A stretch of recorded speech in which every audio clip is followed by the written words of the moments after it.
Well, as I'm sure everyone who's been doxxed would agree, showing real-time information about somebody's location is inappropriate, and I think everyone on this call would not like that to be done to them. And there is not going to be any distinction in the future between journalists, so-called journalists, and regular people. Everyone's going to be treated the same. You're not special because you're a journalist. You're a Twitter. You're a citizen. So no special treatment. You dox, you get suspended. End of story. So and ban evasion, or trying to be clever about it, like, oh, I posted a link to the real-time information, is obviously that is obviously simply trying to evade the meaning. There's no different than actually showing real-time information. So when you're saying posting a link to it, I mean, some of the people like Drew and Ryan Mack from the New York Times who were banned were they were reporting on it in the course of sort of pretty normal journalistic endeavors. You consider that like a tricky attempt at ban evasion? You show the link to the real-time information, ban evasion, obviously. Drew, I don't think you were posting the real-time information, right? I mean, you're suggesting that we're sharing your address, which is not true. And you're suggesting that we're posting. We never. I never posted your address. You posted a link to the address. We posted a link. In the course of reporting about Elon Jet, we posted links to Elon Jet, which are now not online and now banned on Twitter. And Twitter also, of course, marks even the Instagram and Mastodon accounts of Elon Jet as harmful. Using, we have to acknowledge, using the same exact link blocking technique that you have criticized as part of the Hunter Biden New York Post story in 2020. So what is different here and there? No more acceptable for me.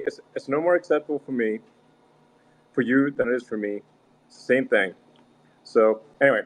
So it's unacceptable what you're doing? No. What you dox, you get suspended. End of story. That's it.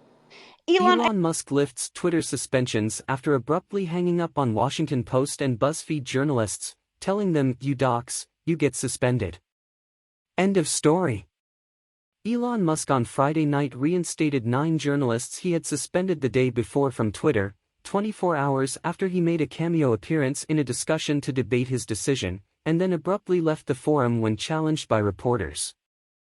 Musk, who had faced widespread condemnation for his blocking of reporters who angered him, tweeted on Friday, "The people have spoken. Accounts who doxed my location will have their suspension lifted now." The Twitter owner on Thursday banned journalists from CNN, Washington Post, New York Times and other outlets after they reported on his decision to block an account charting his private jet use. The 9 accounts were immediately restored on Friday evening, after Musk's declaration. Musk had said the journalists doxed him by revealing his private information. The journalists insisted that they had not published his address or location. On Thursday evening, BuzzFeed News tech reporter Katie Notopoulos hosted a Twitter Spaces discussion, which Musk joined. "Everyone's going to be treated the same," said Musk, defending his decision to suspend the reporters' accounts. "They're not special just because you're a journalist." Shortly before the discussion, he tweeted, "They posted my exact real-time location, basically assassination coordinates, in obvious, direct violation of Twitter terms of service." Journalists Ryan Mack of the New York Times, Drew Harwell of the Washington Post, Donny O'Sullivan of CNN, Matt Binder of Mashable, Micah Lee of The Intercept, Stephen Herman of VOA, along with Aaron Rupar, Tony Webster, and Keith Olbermann, all found their Twitter accounts suspended on Thursday. The journalists pushed back, denying publishing his location, but Musk was adamant. "Showing real-time information about somebody's location is inappropriate, and I think everyone on this call would not like that to be done for them," Musk said. "You're just a Twitter citizen. So no special treatment. You dox, you get suspended, end of story."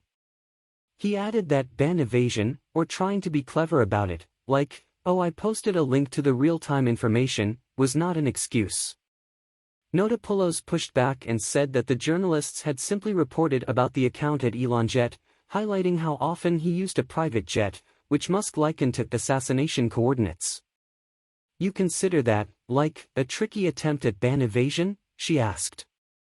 Musk replied, "You post a link to the real-time information, ban evasion, obviously." Washington Post tech reporter Drew Harwell, one of the suspended journalists, said that he had not posted Musk's address on Twitter. "You posted a link to the address," Musk shot back. "In the course of reporting about ElonJet, we posted links to ElonJet, which are now not online, and now banned on Twitter," Harwell said. Musk replied, "You dox, you get suspended, end of story." Notopoulos, the host, said, "Elon, I have to ask, I think what everyone is wondering is, it's highly unusual for a journalist at the Washington Post and the Washington Times to have their Twitter account suspended. And it just so happens that it's, the boss in charge, So, what's the deal there?" She paused for a moment and then said, "Oh. I think Elon has left." On Thursday evening, Representative Alexandria Ocasio-Cortez said she sympathized with Musk's desire to prevent himself from being doxxed, but still branded his ban on 9 journalists proto-fascism. The congresswoman said, "I get feeling unsafe," noting that she has also experienced similar threats to her safety, and added that she felt the billionaire was descending into abuse of power to try to protect himself. Following the suspensions, CNN posted a statement saying it had asked Twitter to explain and would reevaluate our relationship based on that response.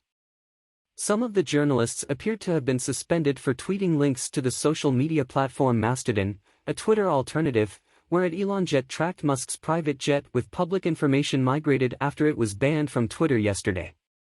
Mastodon's Twitter account was banned on Thursday, which Harwell pointed out in a tweet linking to the account. His account was suspended some time after. After Harwell was suspended, Olbermann tweeted about what had happened, and posted a link to Mastodon while imploring others to do the same. It remains unclear whether the other reporters tweeted about Mastodon or at ElonJet.